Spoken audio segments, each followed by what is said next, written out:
আলতার সব রিচুয়ালস কিন্তু এবার শুরু হয়ে গেল।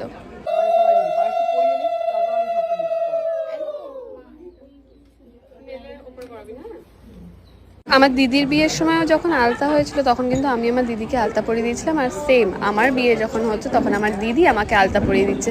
আচ্ছা, যারা যারা বলছো এই আলতা সেরেমনিটা হঠাৎ করে কোথা থেকে উঠে এলো, আমি তোমাদেরকে আবারও মনে করিয়ে দিতে চাই কি মেহেন্দিটা কিন্তু আমাদের কালচার না।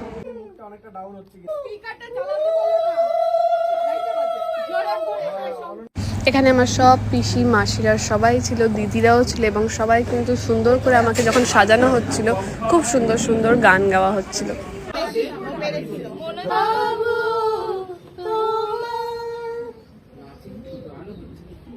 আরেকবার এটা রিপিট করো তো, করিস নি এটা দেখো না করলে আমার কাছে সাজাবো যতনে কুসুম রতনে শিউর কঙ্কনে কুমকুম চন্দনে এই টিউবলাইটটা দাও, এই জ্বালাস না জ্বালাস না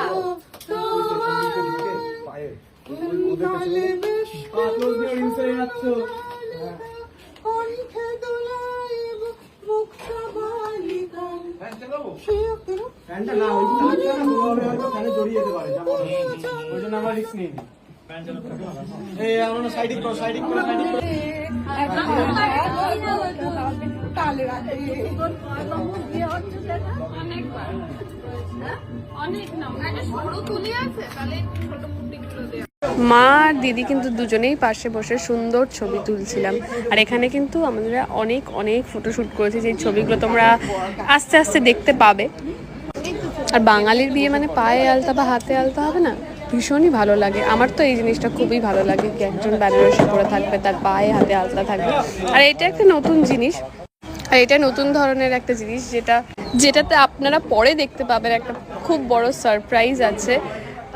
সেটা আশা করি বিয়ের দিন অবধি একটুখানি ওয়েট করতে হবে, কিন্তু এই জিনিসটা আমার ভীষণ ভালো লাগে। সেটা যাতে ফ্যামিলির সব ক্লোজ মেম্বারদের একটা মেমোরি আমার কাছে সব সময় থেকে যাবে। আমার মা থেকে শুরু করে পিসি, বোন, দিদি, ইনফ্যাক্ট আমার বাবাও, সবাই মিলে এই রিচুয়ালটা করেছে।